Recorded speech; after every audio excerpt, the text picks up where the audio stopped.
1, 2, 1, 2, 3.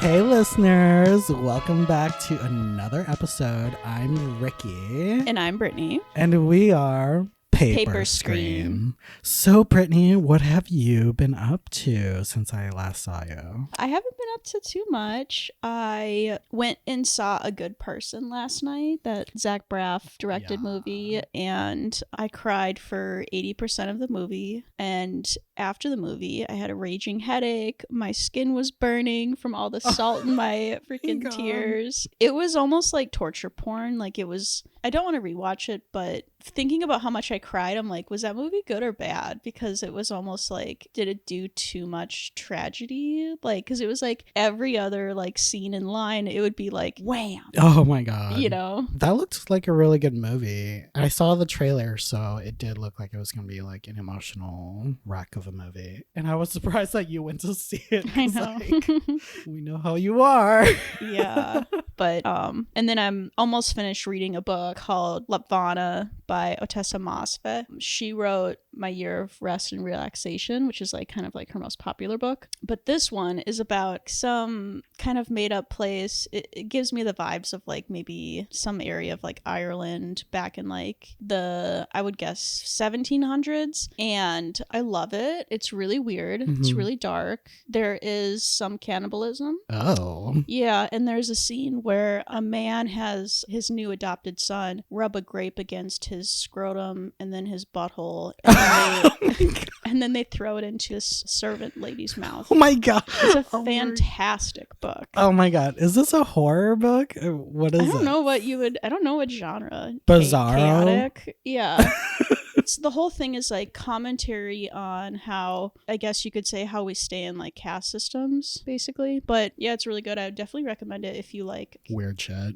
Yeah. How about you? Yeah. What have you been up to? I'm just going to tell this story because it's been a while, but I saw this movie a while ago. So I was supposed to go see Magic Mike with Billy and his partner. Yeah. And we were really excited to see it, but the screening was not playing Magic Mike when we got to the theater. It was playing fucking Cocaine Bear. And I was like, what the fuck is going on? That's insane. And I was kind of pissed. I was like, why didn't they tell me that like they canceled Magic Mike? Because I was like really looking forward to it. You know, I was like expecting to have like man junk in my face on the big screen. You know, I feel catfished by Elizabeth Banks and betrayed by Nicole Kidman. Oh. So AMC, you're like dead to me. Dude, seriously, I can't believe that I've never heard of that happening. Yeah, that's ridiculous.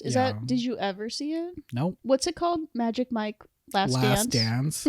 I wish you had seen it because I want to know if it's like the Magic Mike world. The first one? At least the first one, which is fantastic. Well, Soderbergh directed this last one. And he directed the first one? Yeah, so it would have been like, probably had the same tone. Yeah, and it's got Salma Hayek, who was in the second one. I love her. Yeah, she's really good. She's such like a beautiful soul. When she had her baby, this is all kind of off topic, but it's like such a beautiful story. When she had her baby, she was like she went to some other country where there was, you know, like impoverished community, and there were like babies there, and she breastfed these babies that were like malnourished. Wow. I know. And some people were like, that's gross. And I was like, no, that's like the most beautiful thing a person could probably do. Yeah. But she like literally breastfed them? Yeah, there's pictures. She went out there and there's malnourished babies around you. So you grab them and you stick them on. Yeah, it's really, I mean, yeah. And I say that, and I want to say not all women are able to have the accessibility to breastfeed So there's absolutely no shame if you can't. Formula is also amazing. Yeah, what did you think of Cocaine Bear? I did not like Cocaine Bear, to be honest. Like, maybe because my mindset was like, oh, I'm gonna see Magic Mike and shirtless guys. But there was no one shirtless in Cocaine Bear, so I couldn't even get that. The only time I liked the movie was when the Cocaine Bear was like on screen. Okay, sure. But the overall story was kind of just blah, and like I didn't really care. I wanted everyone to die. And okay, another thing, I went to San Francisco with my boyfriend, which is a really cool city. I've never been. Lots of hills, like you've seen in pictures. I thought the Golden Gate Bridge was like my favorite part. It was kind of scary being on it because it was windy too. Fuck that. So it felt like everything was moving. No. Nope. And like you can see down below like the river or whatever it is. Yeah, it was scary. I was like, I'm gonna get blown away. Oh my god. Yeah. Damn, dude. I don't know if I could do that. But it was like super easy to get around that whole city. Like we took the metro a lot.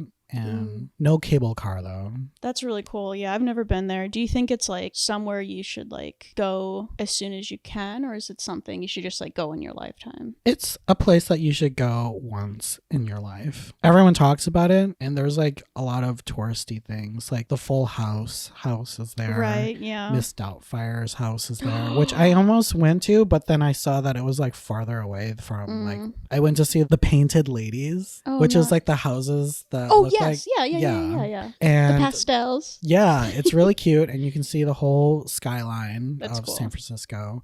Wow. But Miss Doubtfire's house is actually like 10 minutes from there driving. Okay. But like walking would have took me like forever. Minutes, yeah. And it's so hilly. I'm sure that's like. Yeah. I was like, I'm fucking tired. Yeah. But I feel like I lost weight from all that walking. There you go. Yeah, so that's what I've been up to. That's awesome. Well, I guess we could get into our episode. Yeah. In today's episode, if you have not guessed, we are going to be going over the movie that has swept the nation with its iconic song, Naatu Naatu, and has become such a sensation, like all over TikTok, and now an Oscar winner for Best Original Song. Yeah. And that movie is RRR. RRR. Oh my god, yes. Okay, so. Oh my god. Yeah, so RRR, it's a Tollywood film, which is in the language Telugu. And that's, if I'm not mistaken, it's the southern part of India? Yes. So, spoilers ahead. If you haven't seen it, go watch it and then come back to this episode because you need to. Mm-hmm. It's on Netflix, but preferably to watch this on the biggest screen possible because it's such a big movie. It is. I know I kind of say this a lot, but it's like the best movie that's ever been made. No, for real. Like, you will never see anything like this ever. Like, best movie experience. It is way bigger and way more expertly made than any major franchise like Marvel, Star Wars, Avatar, everything. This movie is like, I literally was like, we need to go move to India and like just only watch these films, like whatever. Like, I mean, and I've seen Bollywood films at least and enjoyed them, but I've seen older ones. So I haven't seen anything like recent, and seeing this, I was like my brain exploded all over the theater. Yeah. Well, I was like, damn, maybe I need to watch more Bollywood or Indian films. Yeah. Because they're like doing it. Yeah, they're doing it way better than we are. Hell yeah. Like, at least on the technical level. I mean, I think on other levels too, but especially on the technical level. I forgot what the channel is, but there's a YouTube channel that always breaks down the graphics and everything. And they were breaking down everything in the film, and then you'd find out if something was a miniature or a composite. Yeah. And I was like, holy shit. It's very like Steven Spielberg and like, I mean, James Cameron, like old school filmmaking. So I guess I can kind of talk a little bit about like what this movie is about. Yeah. So RRR is a fictitious story about two revolutionary freedom fighters, Raju and Bheem, who have left their homes, their tribe, and they're both on this quest to abolish the whole British colonization that's happening in India. And basically the oppressive British government that's like colonizing all of India is the reason behind their pain and the motivation of their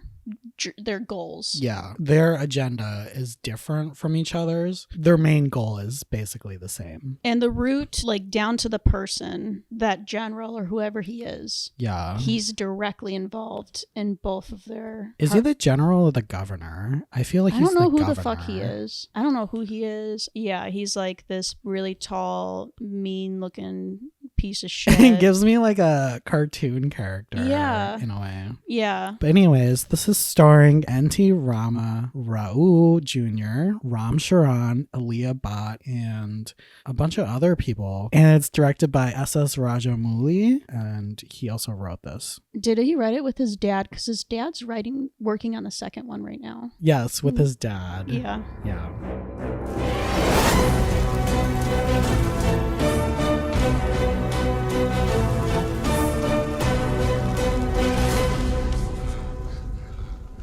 Hey!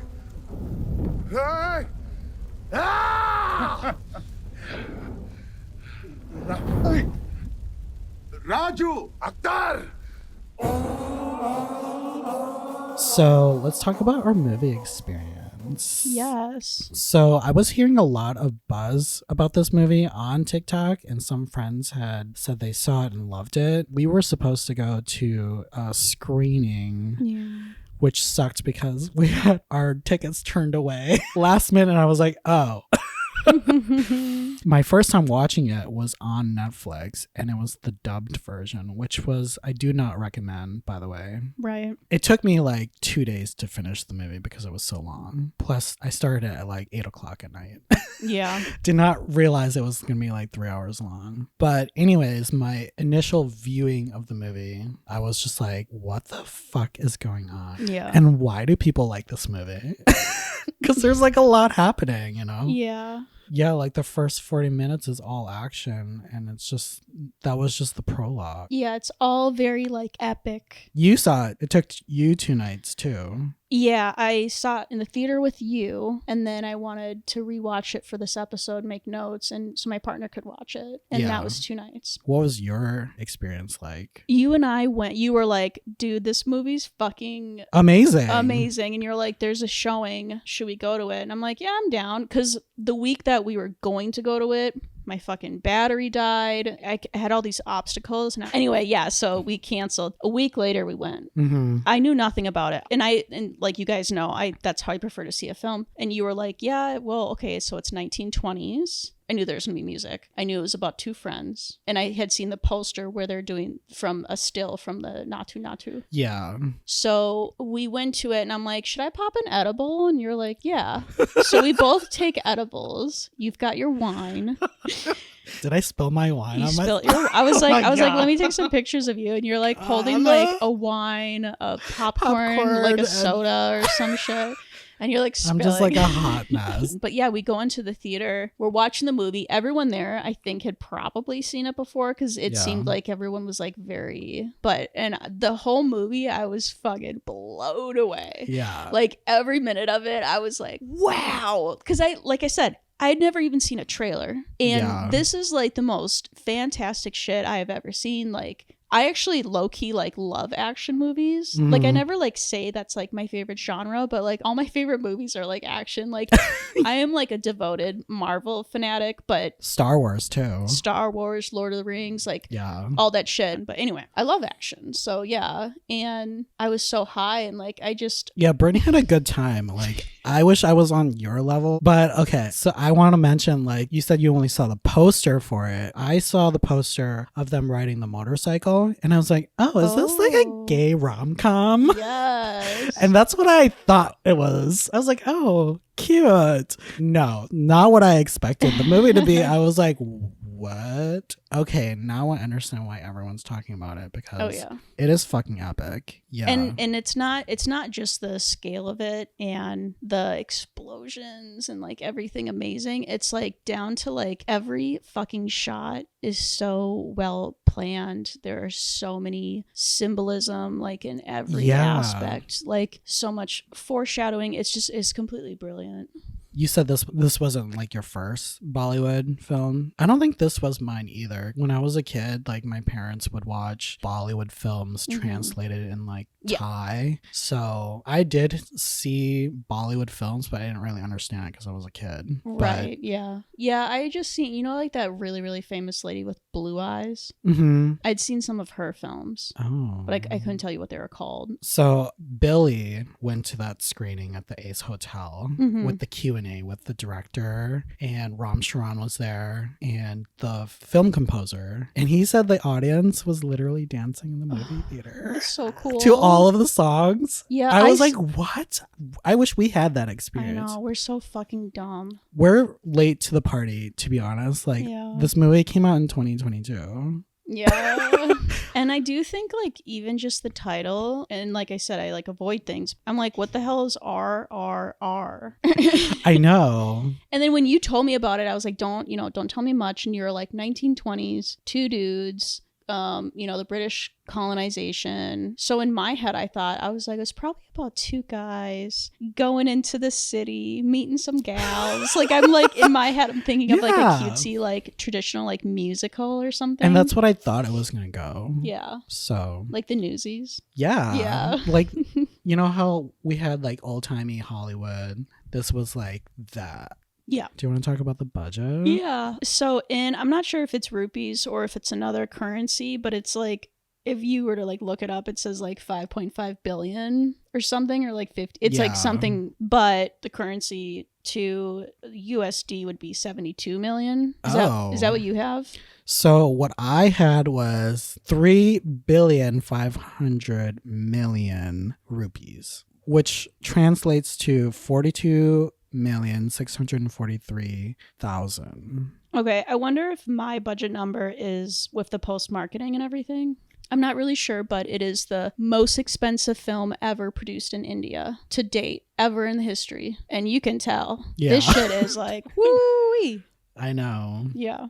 Box office, I have 160 million global. Oh, I had 9 million. For USD or? I think opening weekend. Oh, opening weekend. Okay. Yeah. I did see an interview with Rama saying that, like, you know, where he's from and everything, every person goes to the cinema, like, all the time, you know? So it was like, if you think about, like, probably fucking everyone there went. I'm sure this was big in China, at least I'd like to think. Yeah, I think it was released in Asia first. Okay, yep. But it wasn't until, like, it came to the States, it, like, started blowing up. I think there was a lot of buzz already from, like, Asia. Right.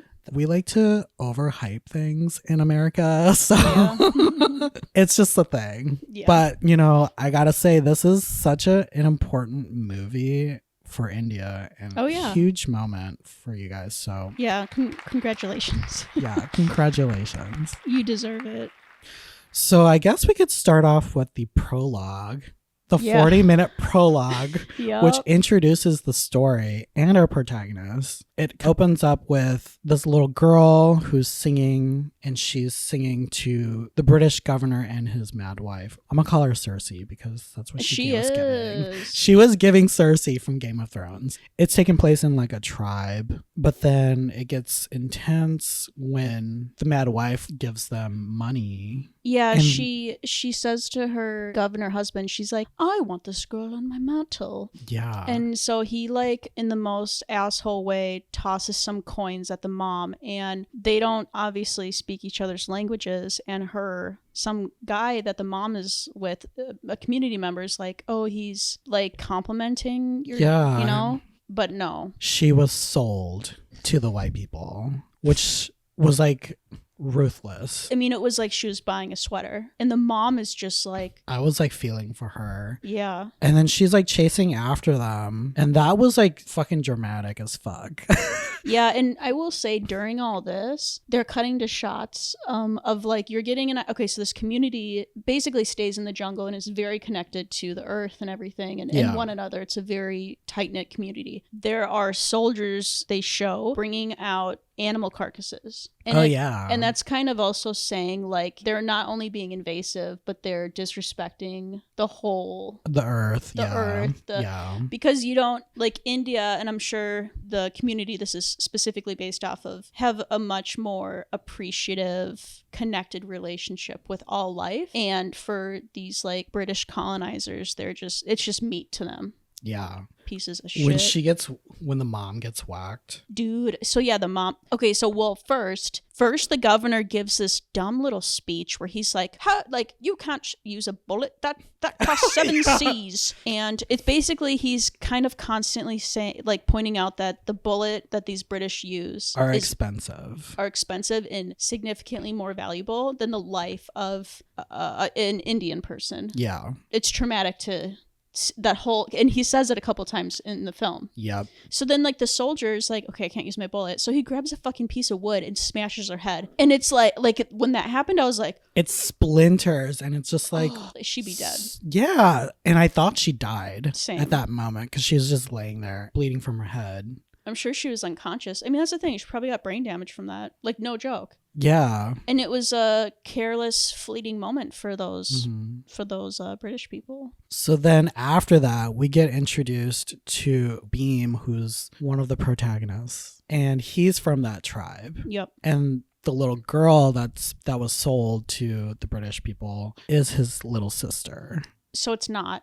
Everyone because I kept getting confused because he refers to her as sister, and I kept getting confused because I'm like, he looks older than the mom. They're supposed to be basically like a flock of sheep, like they're a family, every single one of them. So for a baby sheep to be taken out is like, she's part of our herd, we have to get her back. Oh my god.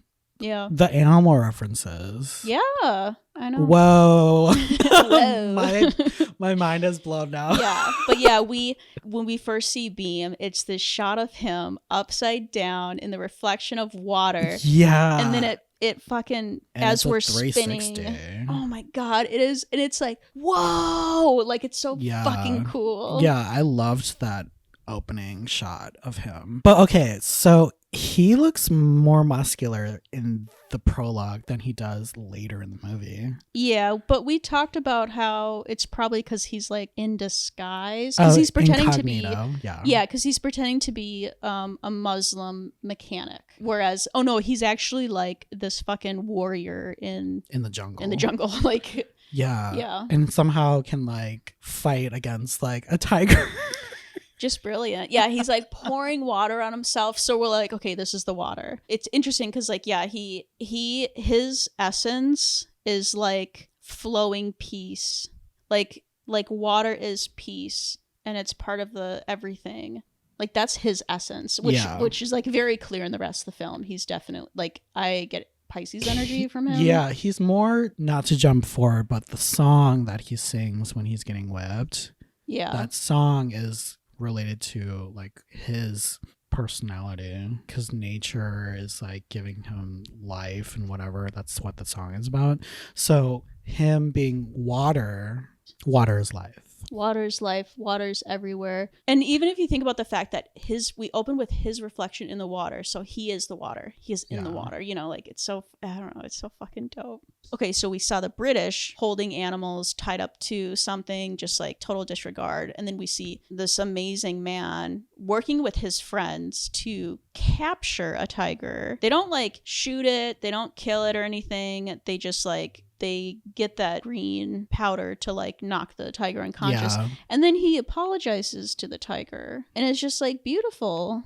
It is. Like, I wish so badly that that's how our society was here. I mean, like tigers are like endangered now. Like, I don't know, it's so fucked. Oh yeah, I didn't know that. Yeah, they're endangered, and So big cats, so like tigers, lions, and shit, like most of them on the planet are in captivity. Yeah, because of Carol Baskin and fucking Joe King. Well, what's really fascinating is a lot of people in Texas have big cats. It's like so weird. Like, why? Why do you need them? What are you doing with them? And like Saudi princes. Or Saudi wealthy dudes. Bros. Well, they're like pets to them. It's like a symbol of like them. Power. Yeah. Yeah. And there'll be like things of like their tiger and them like posing by like their car. And I'm like, you're such a bro. It's so stupid. But anyway. Speaking of bros, yeah, we get an introduction to Raju, who represents fire. And I think he is like the alpha male. Well, I think both of them are alpha males, but I think Raju is more like the alpha male because he's a policeman working with the British Empire. Yeah, so he's like out at, I think, some sort of like settlement workstation situation. Where they have some guy like prisoned. Yeah, and there's a huge amount of men, I guess specifically, like surrounding it, and they're kind of protesting. Yeah. It's like him and like maybe 10 other soldiers, and then like I guess maybe their general or like someone who works under the general. Yeah, like mostly British people. But there's also, and this does happen a lot in colonizing and war and everything, but there's like actual people from India who have joined the military to like assimilate. So he's there, and we don't know anything about him, but a picture of the governor gets hit by a rock and falls, which, like, okay, petty, like, get over it, who cares? But it's, like, so insulting to the British that they're like, someone go get that man. And so Raju, yeah, someone says, if you can get that man, you'll be promoted or something. So he's thinking like, if I do this, I'll be promoted to whatever position I can be above these other policemen. Yeah. So he goes out into the crowd. He just snaps and he starts fucking breaking people's fingers. And then he just smashes up everyone. They like go up like a little mountain hill thing. Yeah. He's like fucking knocking skulls and like. And at this time, like the British governor, they're like watching this happen. They're like, we need to promote that man. But no, that's not what happens. Some other person gets promoted and he's like still stuck in this position. Yeah, they like later doing some ceremony and they name like 5 guys. And he's not one of them and he just looks, ripped his heart out. I think I whispered to you, I'm like, is this guy just like really into being a soldier? Because I'm like, why is he so into this and like is he like brainwashed? Like, but okay, so then after all that happens, like he gets like another opportunity to prove himself. Yes, so basically the British they're basically looking for Bheem, and Raju is like, I can make that happen if you let me go undercover and I can go into the village and whatever, or the town, and like basically look for him. So he's like, I volunteer, I'll go get him. And she's like, yeah, dead or alive, whatever. And then the British dude from the first scene who had said, somebody go arrest that man. Yeah. He leans over like out of nowhere and he goes, I can vouch for this man. And like, oh my God, we started laughing so hard. Some of the lines that like the white people say in this movie, I'm like, huh? They're like, they're kind of like characters. Yeah, they are. So funny. Yeah. And so basically he's now volunteering to go on a mission, but he is such a Raju is just like this relentless badass. And he can do everything, and he does it. But somehow they end up in that one place where, like, all those men are. I think they're having, like, a meeting about, like, taking over the British Empire. He basically quickly found... Because he's in disguise now. He's pretending to be, like, the people. Blending in. Coincidentally, a community member, we can call him, like, a brother, of Bheem, notices him, and he's like, you should meet my brother. Yeah. His name is Lachu, I think. Mm-hmm. I think he realizes that Raju is actually the policeman. And he's like, peace out. Yeah. Basically, okay, so then we get this whole chase scene. Lachu is like running away, runs into Bheem, and basically like tells him like, this guy's like looking for you and blah, blah, blah. But there's this action sequence that like kind of disrupts the whole chase sequence. Are you talking about when when the fucking train. Yes. Oh yeah, the train yeah. explosion. Well, but yeah, so the train's coming and it catches on fire for whatever reason. I know, like, what is this final destination? Like, so that was part miniature. yeah, I know. I loved that. So cool. But yeah, this train's coming and it some shit falls and this little boy and like he's like in boat. the river and he's like stranded because the fire has like surrounded him. And that part too, the water and the fire. Yeah. That was like so cool. So cool. And yeah, like just because these soon-to-be best friends have like that same energy they like, see in each other, and Raju like looks around and because he's like a genius, he like very quickly like has an idea how to do it. He's like, and then they like lock eyes from far away. He just like raises his hand because Bheem is like look like to his people. Yeah. He's like, we have to do something because he's a leader. Yeah. And then Raju like does a couple gestures like, you're gonna go over this way, I'm gonna go this way. And it's very like Mission Impossible 2, that whole motorcycle scene. Yeah. And then but they save the boy. They grab a rope and they each Swing across from the on either side of the bridge. Yes, and then the boy is saved. But when that's happening, he grabs a flag. he grabs the flag. Raju has a flag. Raju has a flag. Bheem has the child. Yes, and then they swap. Bheem uses the flag to cover himself, so when he flies into the flame, it protects him. Yeah. And then they like, and then Raju like throws the little kid off to the side where he's Yeah. safe. I'm like, what? Kid just goes like flying on the ground. But that's real quick. What I wanted to say was like the symbolism of them meeting. They're exchanging the flag, which symbolizes country, Mhm. and a child. Do you think about that? Like No. country and child. It's what each of them needs. Oh. And they're going to need it from one another. They have to work together to get these things. Wow. Yeah, that's what I'm saying. Like Oh my God. so many things in this movie is like, whoa. But yeah, they meet in amongst fire, and then they also decide, like when they fall in the water, they decide to like shake hands too. Yeah, they're like walking underwater and it's like this so fucking epic. I'm like, okay, and then we get into this like whole bromance montage. Yes. And it's so fucking RRRomance. beautiful. Yeah, and like so during the montage, I'd noticed this a second time, but I like forgot to piece this together. But Bheem has Raju on his shoulders and he's doing squats. Yeah. And that's how like, yeah, we're gonna have them fight later. Yeah, I loved that part. Yeah. I was like, that's gonna come into play later for some reason. Mm-hmm. And yeah, and that was just the fucking prologue. 40 minutes into the movie, I was like, wait, we're not even to the rest of the movie. But also I'm like, okay, now after all that shit, like, and then we see this bromance, like, what's gonna happen next? Right. It almost seems like Ajul's mission is kind of like back burner. Raju. What did I say? Aju.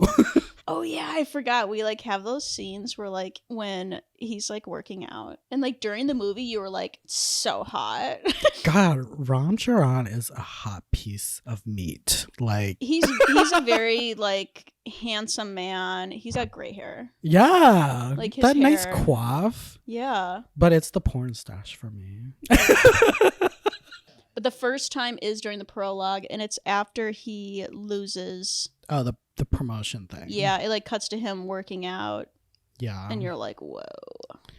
Yeah, and it is like very dramatic because like doesn't like the punching bag like splinter. There's like dust or something. It might, yeah. And then So- he screams. He's like, "Ah!" And he has like his porn stash is so good. Yeah. आपका नाम क्या है ma'am साहब? Oh, don't call me Mem Saab. It's just Jenny. Yes? అమ్మో అంత పెద్ద పేరా చిన్నగా ఏమని పిలవాలి మేం సాబ్? Don't call me Mem Saab. It's just Jenny. Yes? Don't call me మేం సాబ్, పిట్టి C genius.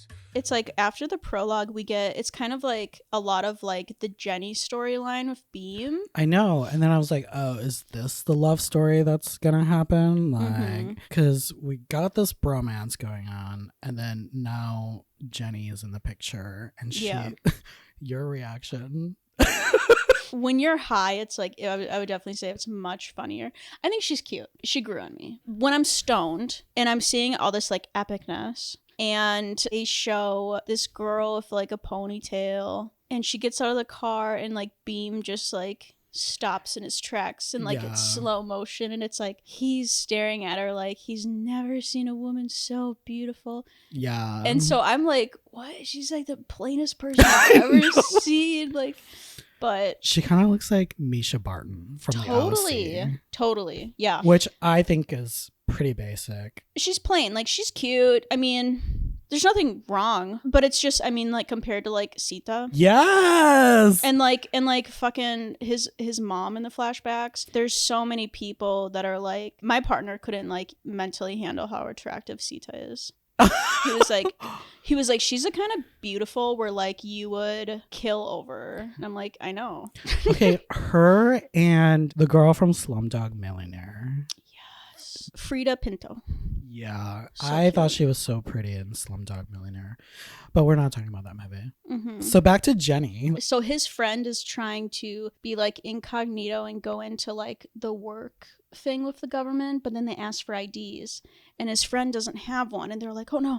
And so the soldier working like starts beating him because he's like, oh, you aren't following rules, I have to beat you. And then Jenny like comes up and she's like, what are you doing? You don't have any right to beat him, stop. So she's like the single white ally like in the movie. She's the social justice warrior that we are just discovering. Yeah, and Bheem is like in love with her, love at first sight. Raju like does something to help Bheem meet Jenny.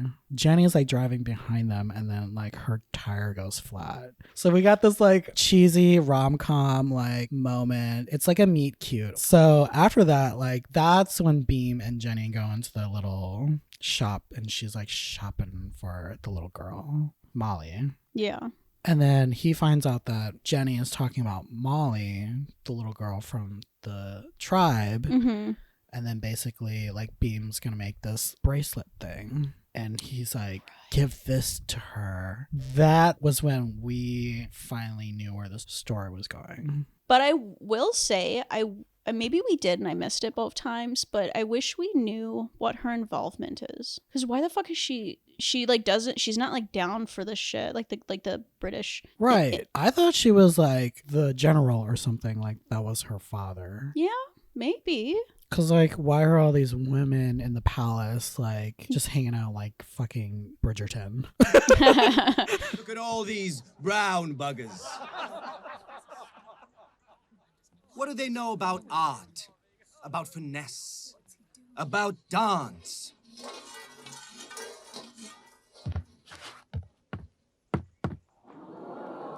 Tango?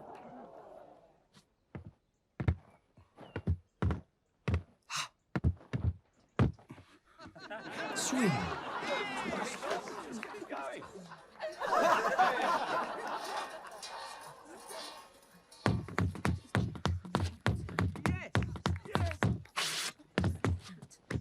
Flamenco. Can you do any of these, huh? So yeah, when that whole opening scene is like, he's really mean. He's like jealous that Bheem and Jenny are dancing and he trips him. So mean. Yeah. He's like super skinny, super pale, greasy hair. He looks like Ben Wagshaw. Oh my god, yeah. Greasy ass hair. But Yeah. like, I didn't notice this the first time because I was so stoned.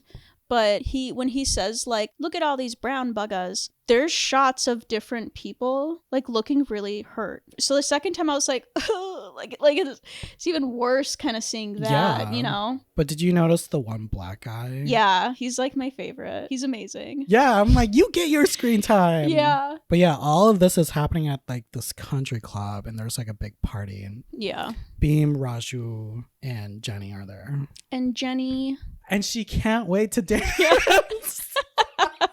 So like when she said that, even my partner laughed, like without like any context. I was like, I know, it's such a weird I can't line. wait to dance. Yeah. Or I love parties. Yeah, it's so funny. She's a very Yeah. positive person. Yeah, she's like a pocket full of sunshine. Yeah. So let's get into this like dancing scene, because like this is the iconic scene that we've seen on TikTok. Mm-hmm. It's what won Best Original Song. It's fucking incredible. Overall, the choreography of this like was really cool, really well done. Yeah. And like there's this part where like their feet are moving so fast that their bodies are not moving, and it almost feels like a tracking shot I of their thought that too. face. And I'm wondering if it is. It's very TikTok-y. Yeah, there's something about that part. Like, especially watching it at home, I was like, oh, that looks kind of like there's something going on. And maybe it's just like they play with like the shutter a lot in this film, like having a really high one. Which, like, if you don't know what that means, it's like I would say it mostly like you would without like knowing shit about cameras and whatever. Yeah. It looks like what affects the motion blur. It like eliminates any kind of motion blur and whatever. But yeah, I've never seen a more impossible dance. Like, because they're moving at like the speed of light, and it's so. But yeah, it's so dope. Like, I love seeing everyone like doing the Naatu Naatu on TikTok. I was like one night I like kind of tried doing it. Oh my God. And I mean, it was like, oh, this is literally never gonna happen. Oh for my me. God. We should try doing that. But yeah, I loved that scene. Yeah, it's so good. And it was also just like really fun and exciting because that is so what Bollywood or, you know, Indian cinema and everything is like known for, is like the dancing and the music. So like this is the first, because we've heard songs and seen like the little girls sing and shit. We have not had a straight up musical number, and this is it. Yeah. And it's like, oh, the whole intro of it, it's like because this plate goes flying. Yeah. And then like Raju grabs a plate, he throws it on the drum set and he starts drumming because of course he can fucking drum because he does he does everything perfect. But he drums, and yeah, like the black guy's like just has this big smile on his face, like this is like music. He's like this is what I want to do. Yeah. And then so he takes over the drums, and then in slow motion and like epic music, like walks to the mean dude. The Ben Wigshaw dude. Yeah, whatever his name. We'll call him Ben, I guess. Yeah. But he goes up to him, and Bheem is like on the ground, but Bheem's like looking at him and like does this kind of like this unspoken agreement, like we're about to do this. They're so in sync with like their dancing. Yeah. Like, it's time to drop it. Drop it like it's hot. And it's like this like 5 minutes dance sequence. It's so upbeat. It's so powerful. Like this shit, like it just looks so dope. Yeah. And it's so funny because the Ben dude starts to dance. Yeah, he tries to do the Naatu Naatu. Everything when he does the flamenco, that's the funniest part to me. Oh yeah, Brittany was like dying in the theater. I was like, it's really not that funny. But, yeah, it was. But you were like, can you do that flamenco? And he starts doing like when he does like the tapping like dance like fast hip movement. I'm like, Jesus. And he's salsa, yeah, tango. Oh he like names all these like dance that white people have appropriated. Yeah, exactly. And it's so like dumb because his thing is like, I'm gonna tear down Bheem because he must have a thing for Jenny, I assume. Yeah. And he's like, okay, so I'm gonna trip you, humiliate you, and then I'm gonna be like, look, I'm really quote unquote cultured, and I know these dances from around the world. What do you know? Yeah. And then because these guys are best buds, Aju's like, oh, don't worry, dude, I got you. Yeah. And then they like, yeah, but yeah, this. It is so fucking cringy. Not only because he likes Jenny, but it's because someone brown is stealing attention from. Oh, exactly. Yeah. Away from him. And you know what? If she is the governor's daughter, that would make a lot more sense. Why this would be so like outrageous? Because she'd be like the belle of the ball. And it makes sense because like, why would she be at the palace? She lives there. Yeah, she lives I'm like, there. What does she got to do with this shit? And she invites him to that palace. Yeah. But I do want to talk about this part where everyone's like falling from the dancing, like because they can't handle it and they can't do it. But it's just them two at the end of it. And basically it symbolizes that these two people are gods. Oh, shaking the earth. Oh, that's really cool. Yeah. That is kind of like the best way to describe it is there's something about it that's like other like godly. It's like another dimension. Like, can people actually dance like this? I mean, yeah. Prove it on screen. That's not CGI. That's like... God, they must have been. They rehearsed the shit out of that. Because think about how exhausted you'd be. You don't do one dance and then be done with the day. They'd probably have to do like 50 takes at least. Yeah. And like, 15 different setups? But I think I did read this was like a couple weeks of shooting or something, right? Yeah. And I think I heard that they shot this in Ukraine before I did the too. bombing. Yes, I did too. Yeah. Mm-hmm. After all this...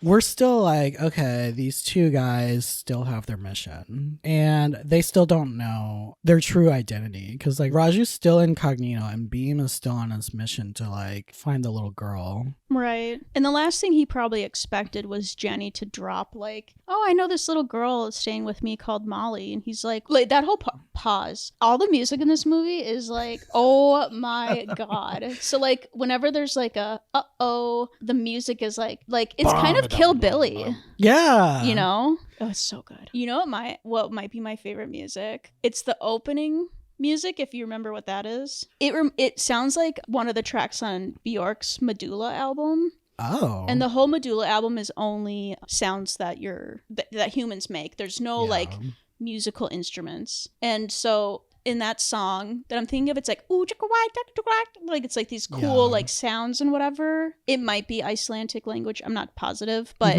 so like the cool like that in RRR, it happens in the opening credits things. And then when Ajul's like doing pull-ups in prison. Oh yeah, Raju.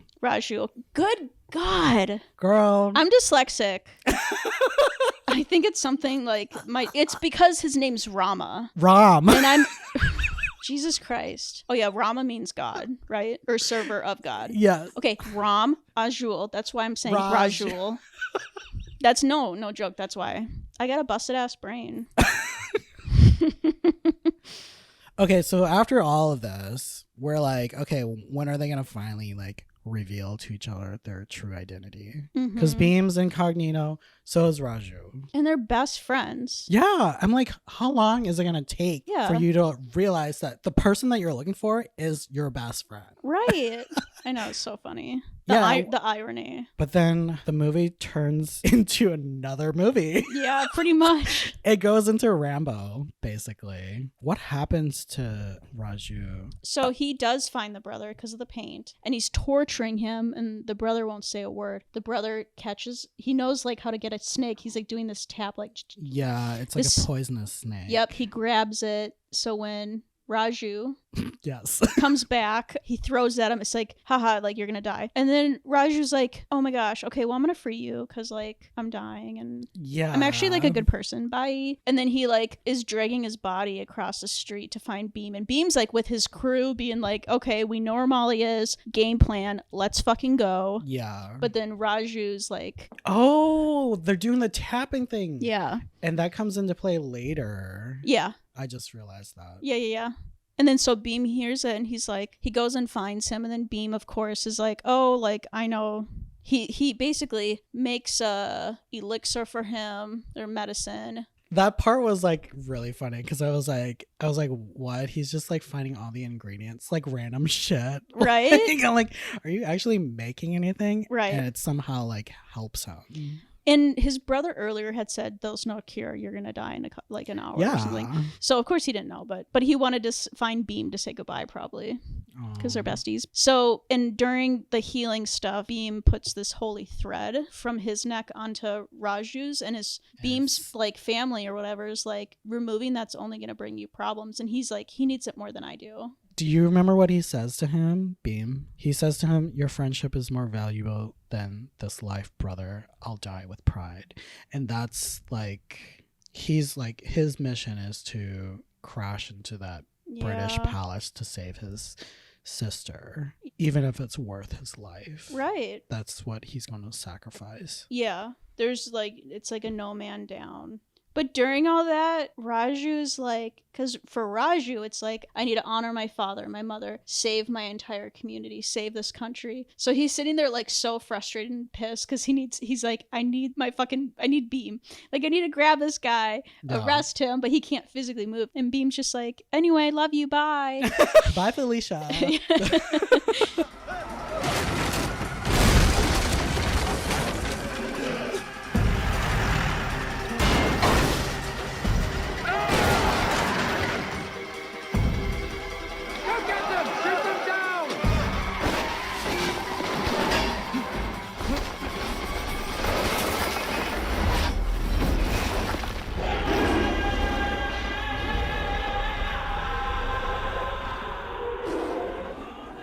The most epic part of the movie has just begun. Yep.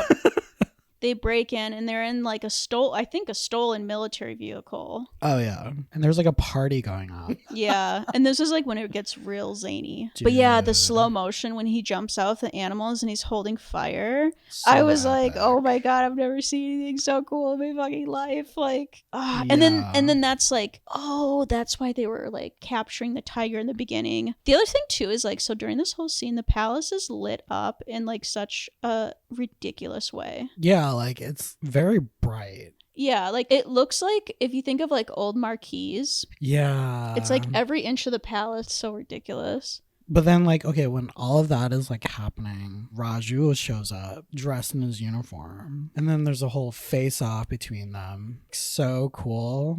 That shot, So cool. like the face-off between them two. Yeah. Now you know it's like about to go down. Like this whole battle between the besties. the besties. It's like they show up as enemies. And what's kind of neat too is there's an earlier shot where we see Raju.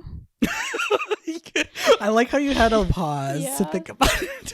Yes. Just write it on here. We see him through a wheel. And so when they have this face off, when he is like stopping his carriage, his horse-drawn carriage on fire, a wheel on fire hits Bheem. And like the fire behind him, it starts a few like fireworks on fire. Yeah. So then like there's like these twirly like... So epic. And at some point he like grabs like a big lantern or something and like punches a tiger with it. Oh yeah, dude! When he throws the fucking tiger at like one of the soldiers, yeah, so badass. So the little girl, we find out like the little girl is about to be unalived by the Mad Queen Cersei. Wait, what? Yeah, She was gonna kill her? they were going to kill her because Raju was like, "Bheem, surrender, or your sister will die." Oh, that's right. Yeah, Cersei was like ready to behead her. Yeah, but Cersei also likes getting Hannah. so she's like, she kind of needs Molly if she wants like her Hannah yeah. and like fucking serenade or whatever. Oh my god. So Bheem fails to save his sister. They're hanging off the holy thread. Yeah. And then that part's so funny too because Bheem just like starts pulling up his body and punching across a face. He's like, okay, I'll surrender. Yeah, so funny because that's the intermission. The symbol is like now they aren't holding hands. Now they're like holding either side of a holy thread. Yeah. Yeah. So when we saw this in the movie theater, we were like, what the fuck is happening? The movie's not over yet. I guess we missed the person coming in telling us that there was going to be a 15-minute intermission between the movie. Yeah, and I was so stoned that I was like, epic movie. And you're like, this is intermission. It's not over. Yeah. And I loved it, but I was like, you're telling me that was only half?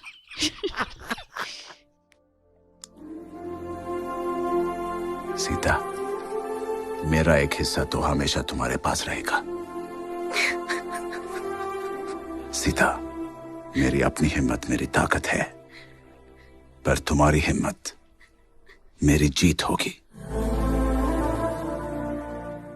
I love Sita's theme music. Yeah. It's so pretty. Mm-hmm. Can I do it? Mm-hmm. So we finally get into Raju's like origin story. Like we see him as a child and his dad, I think, worked in the military. He was in the military. Remember, he witnesses the same governor give the same speech about a bullet. Yes. And that's where like the whole mission of like getting these weapons from the British palace comes from. Because his dad comes back to their community. Unlike Bheem's community, they get really focused on protecting themselves and like using the tools of their oppressors as far as like guns and everything. Yeah. And because the dad saw some shit and he's like, we're not gonna like take that, we're gonna like stand our ground. They're on an island, which I think is really interesting because the island's surrounded by water. Oh shit, I didn't know that. And if fire is like the big thing in the jungle, Raju's community just being on an island surrounded by water, I don't know. It just like, thought it was kind of interesting. The irony. Yeah. But we also get to meet baby Raju and baby Sita. Yeah. She like stands up for him to his father, dude, when his dad was about to hit him. I know. And I was like, Well, okay, so the men are being trained, but are the kids too? No, they're not. That's why the dad gets mad. Because, well, Sita comes up before he hits him and she's like, I asked him to do it. Like, I provoked him. Which confused me because then at that part I was like, hold on, is she that guy's daughter? Who are these people? Like, I kept getting confused. Right. But then she like, because he had a bruise, because Raju had a bruise from shooting the gun, which I shot guns once. I went to a shooting range like on a Tinder date. It was Australians. They like, they can't shoot guns there. So they were like, can we go shoot guns? And I'm like, I guess. And it really, the kick. I just did a handgun. I don't know what it was. I didn't show you. It was black. And I like went boom. I did like one shot and I went, nope, I'm done. I'm good. I'm good. It's super loud. It's super powerful. I'm like and they were firefighters. Oh. So they were like gladiators, like physically. Because apparently in Australia, their firefighters are like fucking fit. That's hot. Yeah. They were very fit. They were very, very fit. So I'm like, well, you can do that with a gun, but I probably would have bruised if I would have like used one of those bigger ones. But fuck that. Okay. So Raju's full name is Alluri Sitarama Raju. Sitarama. And Sita's name being Sita, isn't that like symbolic to the gods? Yeah, so there's Lord Ram and Mother Sita from a famous Indian story called Ramayana. It turns out that the entire movie borrows from that story in another Hindu epic, Mahabharata. Okay. While Raju and Bheem serve as fictionalized versions of two real-life Indian revolutionaries, Alluri Sitarama Raju and Komaram Bheem, they also become embodiments of two gods featured in those legends. Ram is depicted by Raju, and Bhima is depicted by Bheem. In addition, Sita comes to represent Ram's wife, Sita. Wow. So it's all the layers of an onion. Yes. Hell yeah. So that's pretty much like Raju's origin story. And then we get back into present time where Bheem is about to be public shamed. He's getting, I'm sure there's other situations this happen, but he's getting like the Jesus Christ situation. Yeah. Like getting whipped. Which is symbolic because people see Jesus Christ as God. Yeah, Jesus is like a pacifist and he's really similar. Jesus would basically meditate, like sit in a very specific way. And the book that's specifically Mary Magdalene, the female apostle who got out of the Bible, like she's in there. Her book, Jesus teaches her basically how to like reach enlightenment. Like see with your heart. Yeah. Like meditate and see with your heart. It's like so interesting because like I say Jesus Christ because that's where my brain goes. But I'm sure that's like being publicly whipped maybe has.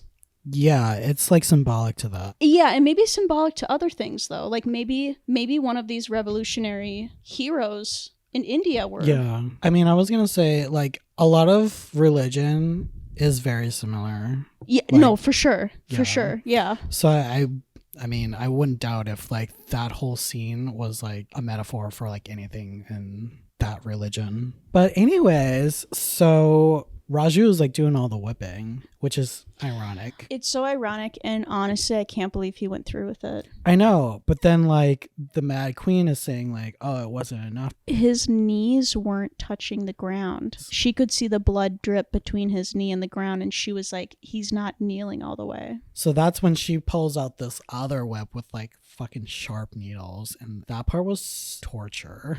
I mean, they're publicly doing this in front of everyone because they want like, it's sort of, what do you call that? Like, it's kind of like a warning to everyone in the community, like, this will happen to you if you try to fuck with the empire. This is when we get that song, too, that I mentioned earlier. And it's very dramatic how it's done because it's like the wind is blowing and like these leaves are just kind of like touching his face. And he sees his face in the reflection. Yes, in the water. Yeah. But the song. Okay, so there's a part of the song is saying, you should stoke the fire in your heart's blood, which flows like a stream. you have given your life as a gift to Mother Earth. And it's just like Stunning. the interpretation Yeah. of like him coming into Right. this world to fight for his country Mm-hmm. and the motherland, basically. Right. And yeah, that whole scene, like, and again, it's like this kind of, because I think it's the only other song that we get that's very like Bollywood musical, like, Yeah. you know, because all of a sudden, like, Bheem has this moment and he just starts singing, like, The crowd is like moved by this song too. he's like staring at the crowd, like everyone in the eyes, because he's like speaking to them, like, kind of like, keep faith despite what you're seeing right now, like, keep faith, fight for your country. Bhima, जिस धरती ने तुझे जना है, जिस हरियाली से सांस मिलती है, पहचान देने वाली गोंड जाति दिल से तुझे पुकार रही है.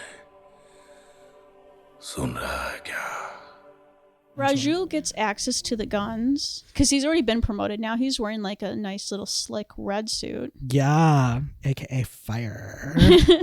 But he's like sitting and reflecting after like publicly whipping his best friend. I mean, it's just insane. I can't believe he could even do it. But yeah, he has that whole like, well, it's weird because I think for him it was more like, I've gotten my hands on the guns and now I need to save Bheem even if I die. So he comes with that game plan. Yeah, and it's like a full car chase.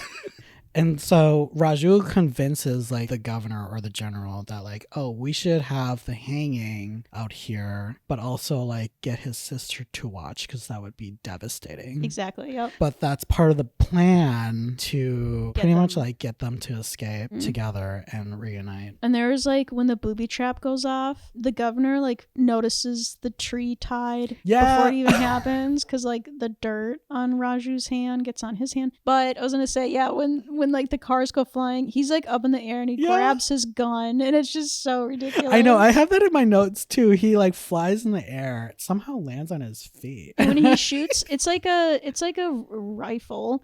He shoots at Raju and Molly's car and it goes fucking flying and like twisting. Yeah. It's so funny. Oh, when Raju like gets stabbed by the tree. Oh man. God. I thought he was, I mean, there's so many points in this movie where I was like, oh, he's dead. Wouldn't that have like paralyzed him at least? Like, Yeah, but I mean, Raju's like fucking superhuman, so true. whatever. Yeah.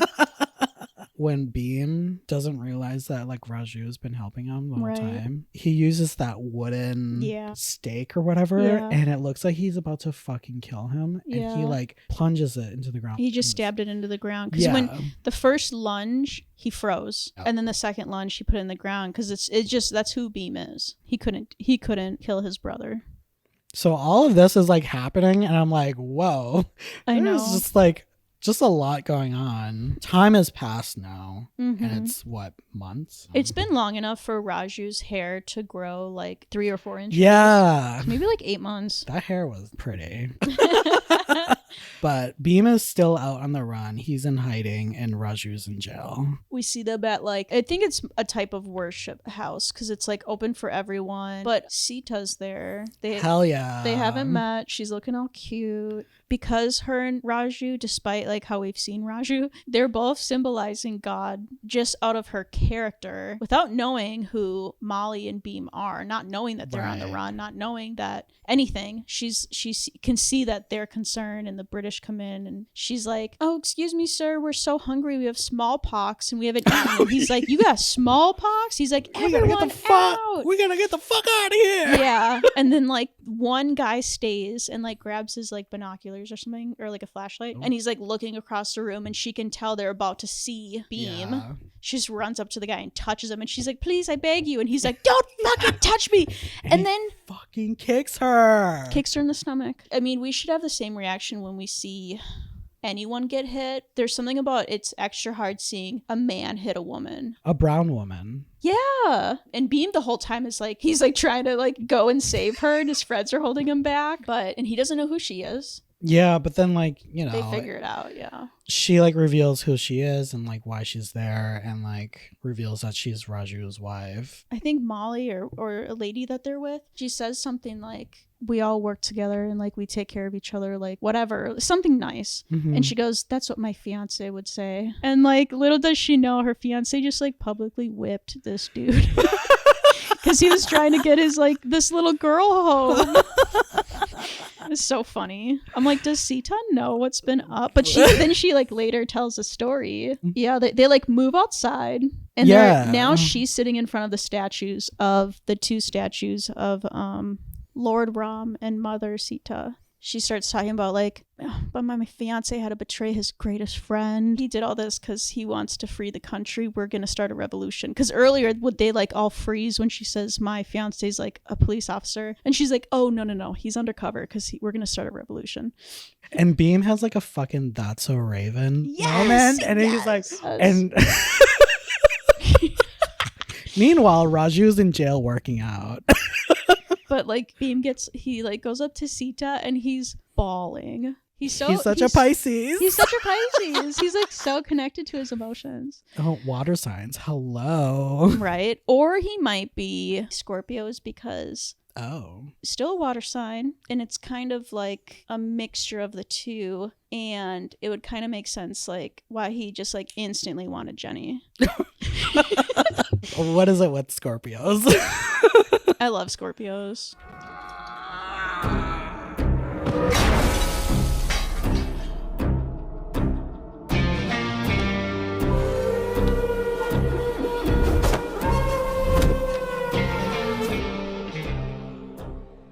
So somehow he meets Jenny, and like she's like telling him how to get into the palace. He's like climbing a rope. It's very Mission Impossible. It's like super funny. But yeah, like the part when he's like pounding the ground to find Raju.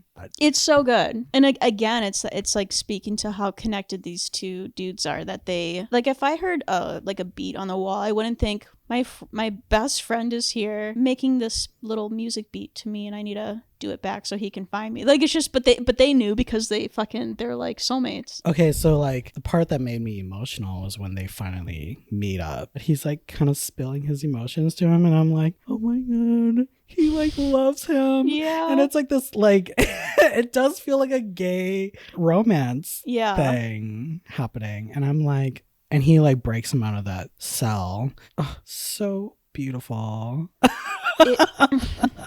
When they like swing, like, because they're on the shoulders, right? Yeah. And so when Raju grabs onto, like, they're hanging from something and he's like, okay, let's go, Bheem, like, we're gonna swing. And then they fucking swing, like, slide through, grab two guns. Like, it's just so, that whole thing is so... It is so outrageous. But it makes Rambo look like, Chicken Little.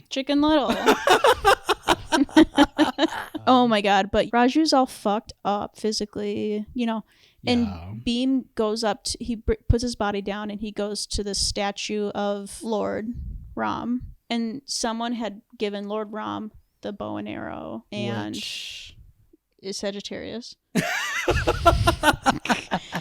Okay, so he sees it and he's like, oh, perfect. He takes, and I apologize for being ignorant, but the powder at the station, the red powder, and he puts like the Hindi like third eye kind of thing on Raju, which Sita did last time she saw him. They're both kind of saying like, you are the server of God, you know? Yeah. Basically, it's like his transformation into the god warrior now. Yeah. He's in this orange fit. It is amazing. But so that shot of him coming out, he's been reborn. It is one of the most beautiful shots I've ever seen. Oh yeah, because it's like it starts off with like a silhouette of him. He's backlit. The wind's blowing his hair. It is the most... and he's talking, right? And you just hear his voice, and it sounds very godlike too, because it's like echoing throughout the forest, and all the policemen, the guards and stuff, are like chasing after him. And what's funny is, so they think this dude is like has like broken up legs. He's been starving in like a prison. They may have escaped to the woods, but we can go get him, like whatever. But it's like, no, dude, he just got transformed into a god, basically. Yeah, his phoenix. Oh my god, quite literally. I mean, really. But my favorite part was when Bheem takes the motorcycle.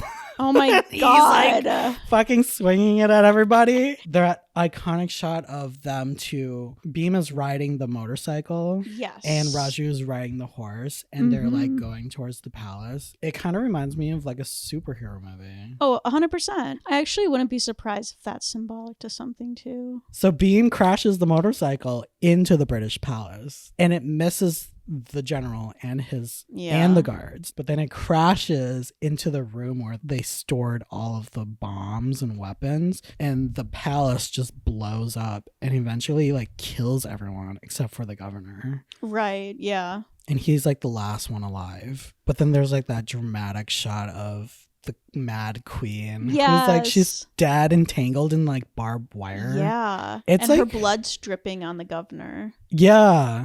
I feel like it's a callback to like the whip that she wants Raju to use on Bheem, because it has like the sharp needles. Oh, but yeah. her being tangled up in barbed wire is like her being tangled up to that whip.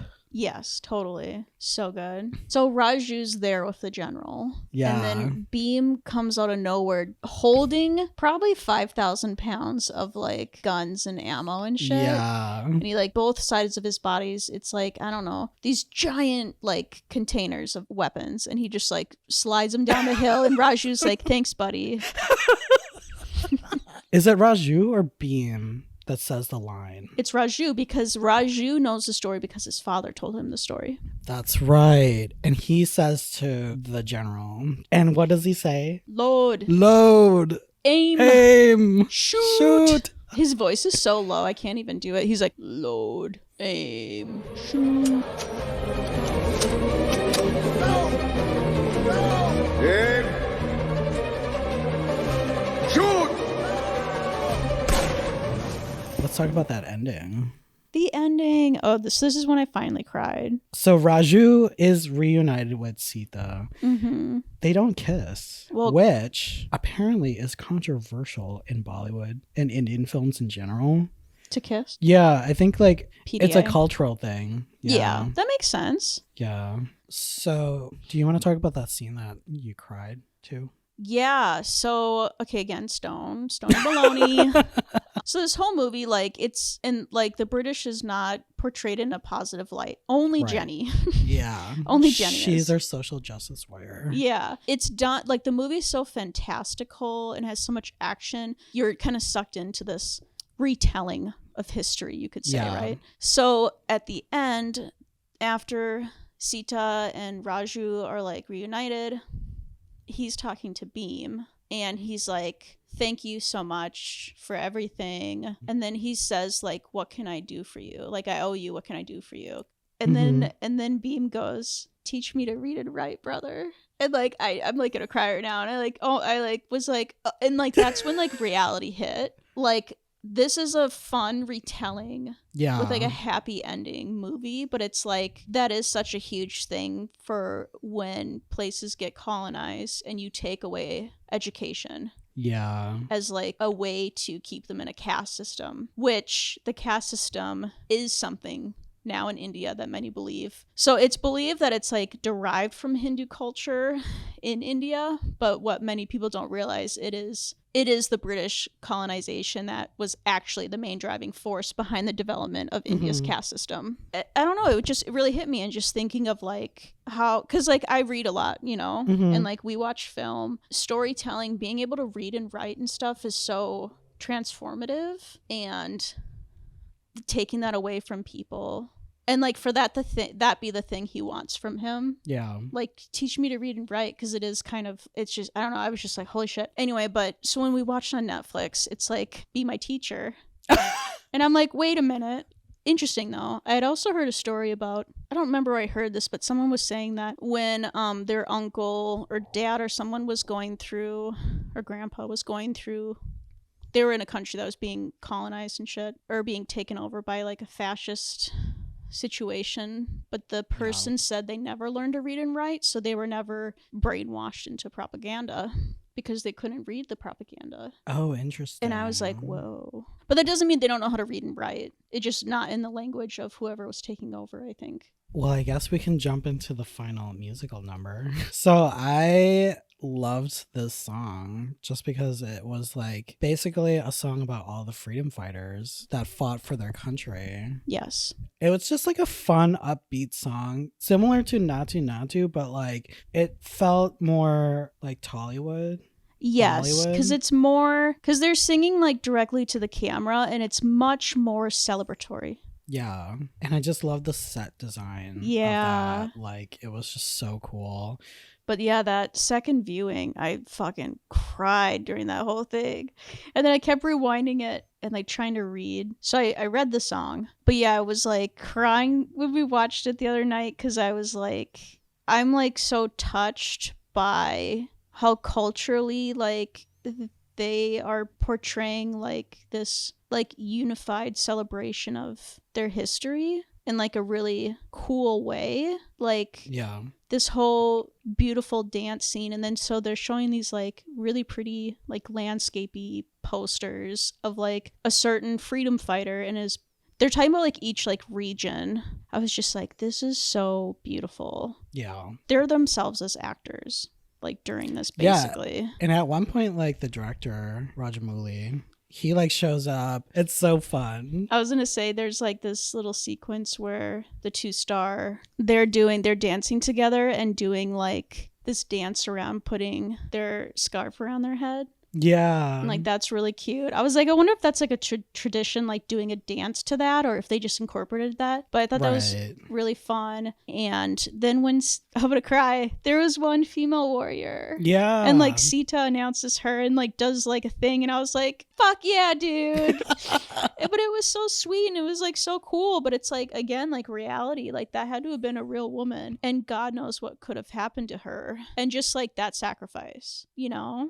Just such, and that's what pissed me off is like trying to research it. I can't fucking find. Yeah, let us know if you know who the freedom fighters are that are mentioned in the song. It is so cool. That movie's so dope. I hope they make another one and it's just as good. It's beautiful. Are there any dislikes that you had about this movie? So it's not a dislike. It's more of like, it was just really hard seeing people be hit, especially when if they don't fight back. So when Bheem's getting beaten up and he's got like puppy dog eyes, and it's just so hard seeing him, you know. And then when Sita and Raju's mom got hit, and even just like anytime a woman was like getting beat, like it was just torture to watch. My dislike, it's not really like a dislike about the movie. It's more about like anytime that like someone refers to Bheem or like anyone that's Indian, jungle people, that term do they do that in the movie? They do. They compare them as like animals. Right. And the reason why that bothers me is because Lao people are considered jungle people. And I mean, we call ourselves that, but I feel like anytime a white person says it, it's like kind of racist. There's a different connotation behind it. Yeah.